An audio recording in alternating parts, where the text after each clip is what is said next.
પંચમહાલ જિલ્લામાં આઝાદી પર્વની ઉજવણી હર ઘર તિરંગા અભિયાન તેમજ વિભાજન વિભીષિકા સ્મૃતિ દિવસ નિમિત્તે વિવિધ ભવ્ય કાર્યક્રમોનું આયોજન કરવામાં આવ્યું છે।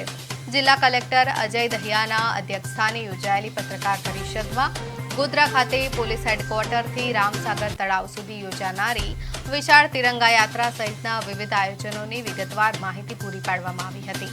આ ઉપરાંત 14 ઓગસ્ટના રોજ ગોધરા ખાતે પ્રભારી મંત્રીની વિશેષ ઉપસ્થિતિમાં વિભાજન વિભીષિકા સ્મૃતિ દિવસ સંદર્ભે નાટક સહિતના ભાવસભર કાર્યક્રમો યોજાશે, જેમાં દેશના વિભાજન સમયે લોકોએ ભોગવેલી યાતનાઓ અને સાહસને યાદ કરવામાં આવશે। કલેક્ટર શ્રીએ જિલ્લાના યુવાનો, નાગરિકો અને સામાજિક સંગઠનોને પોતાના ઘરો પર તિરંગો ફરકાવી આ તમામ રાષ્ટ્રીય કાર્યક્રમોમાં ઉત્સાહપૂર્વક જોડાવા આહવાન કર્યું છે।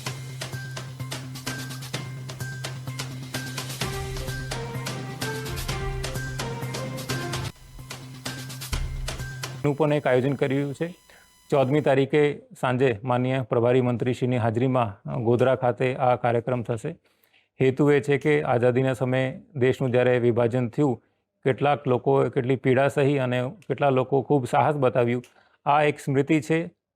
આ સ્મૃતિને યાદ કરવા માટે નાટકના માધ્યમથી અને ભારત સરકારના માર્ગદર્શન હેઠળ આ કાર્યક્રમની પણ ઉજવણી આ વખતે રાખી છે। આ તમામ પ્રકારના કાર્યક્રમમાં સામાન્ય નાગરિક છે, યુવાનો છે, અલગ અલગ પ્રકારના સંગઠનો છે, બધાને હું અપીલ કરું છું તમામ પ્રકારના કાર્યક્રમમાં આ જોડાય અને સ્વતંત્રતા પર્વની જે ઉજવણી છે એના આ ભાગરૂપે આ કાર્યક્રમને સફળ બનાવે। નું પણ એક આયોજન કર્યું છે।